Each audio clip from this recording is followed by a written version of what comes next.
The Haunted School of El Escorial. In 1976, nestled within the picturesque landscape of the Spanish countryside, stood the imposing edifice of a school in the small town of El Escorial.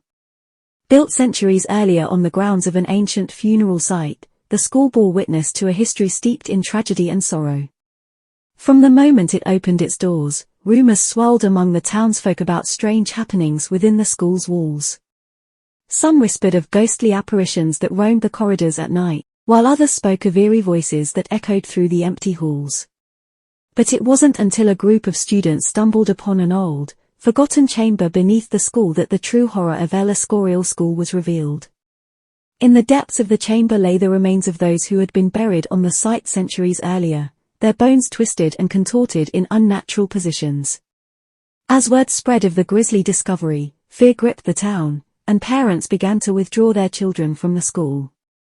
But for those who remained, the nightmares had only just begun. Strange phenomena plagued the school, with students reporting sightings of shadowy figures lurking in the corners of their classrooms and disembodied voices whispering in their ears.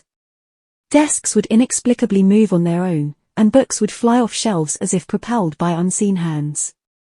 As the haunting escalated, teachers and staff began to experience their own encounters with the supernatural. Lights flickered ominously, and doors slammed shut with a force that defied explanation. Some claimed to have seen the ghostly apparitions of long-dead mourners wandering the halls, their faces twisted in expressions of eternal agony. But perhaps the most chilling manifestation of the school's haunted past came in the form of a series of inexplicable accidents that befell the students and staff. People would trip and fall for no apparent reason, and objects would suddenly come crashing down from above with deadly force. Rumors spread like wildfire, with some claiming that the restless spirits of the dead were seeking revenge upon the living for disturbing their eternal rest. Others whispered of a curse that had been placed upon the school centuries earlier, a curse that doomed all who dared to set foot within its walls.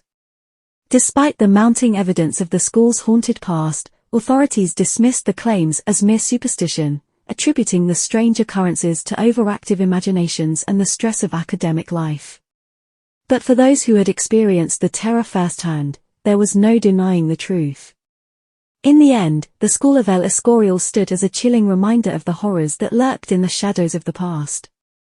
Though the building itself still stands to this day, its halls remain empty, a silent testament to the terror that once gripped the town and the souls that continue to wander its haunted corridors. As the weeks passed, the atmosphere within the school grew increasingly tense.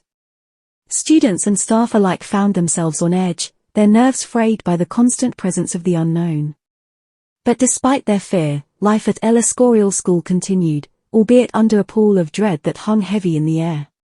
One chilly autumn evening, a group of students gathered in the library for a study session.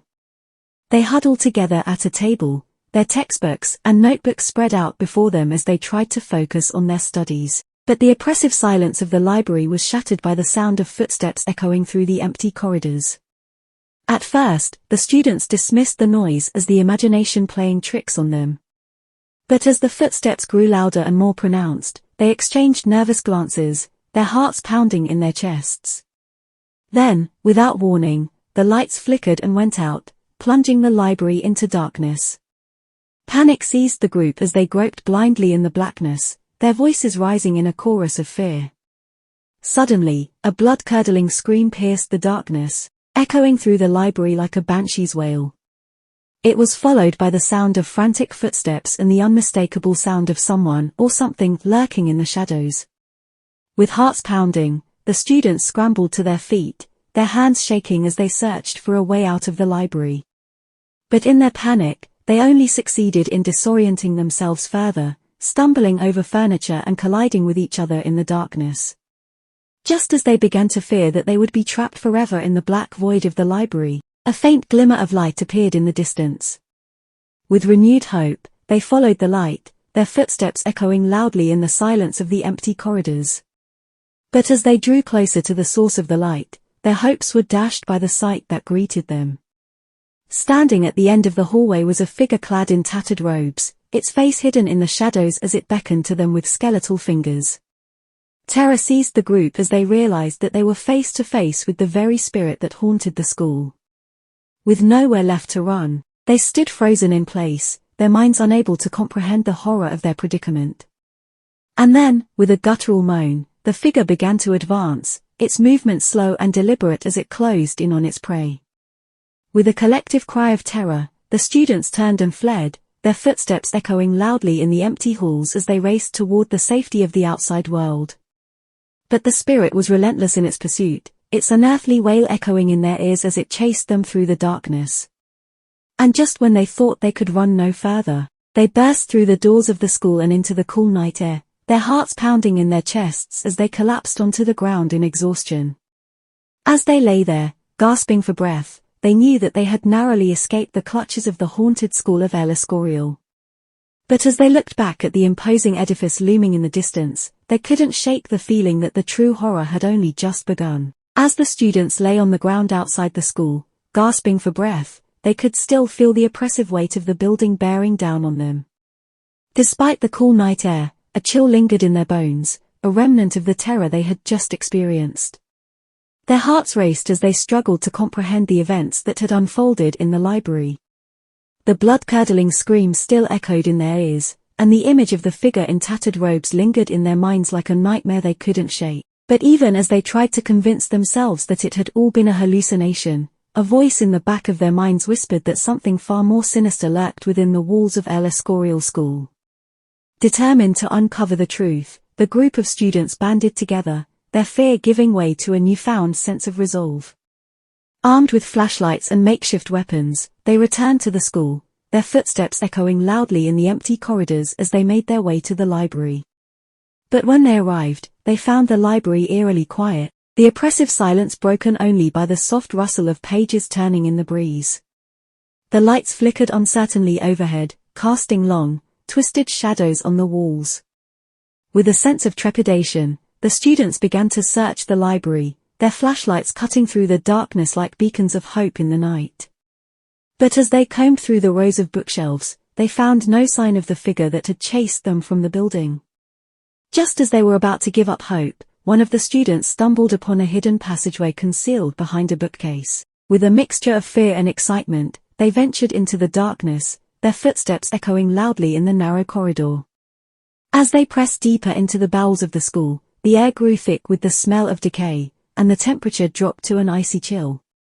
Strange symbols adorned the walls, their meaning lost to time, and the flickering light of their flashlights cast eerie shadows on the ancient stone.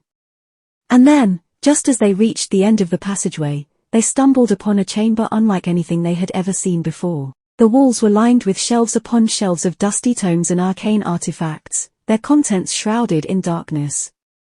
In the center of the chamber stood an altar, its surface stained with dried blood and strange symbols carved into the stone.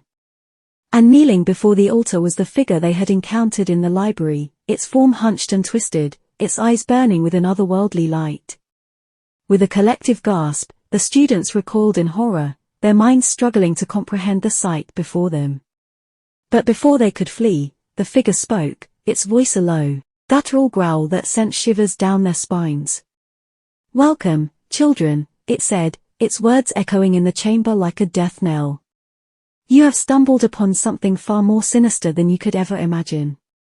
As the students watched in horror, the figure rose to its feet, its form shifting and contorting in the darkness. And then, with a deafening roar, it lunged toward them, its outstretched hands reaching for their throats with an otherworldly strength. With a cry of terror, the students turned and fled, their hearts pounding in their chests as they raced through the narrow passageway.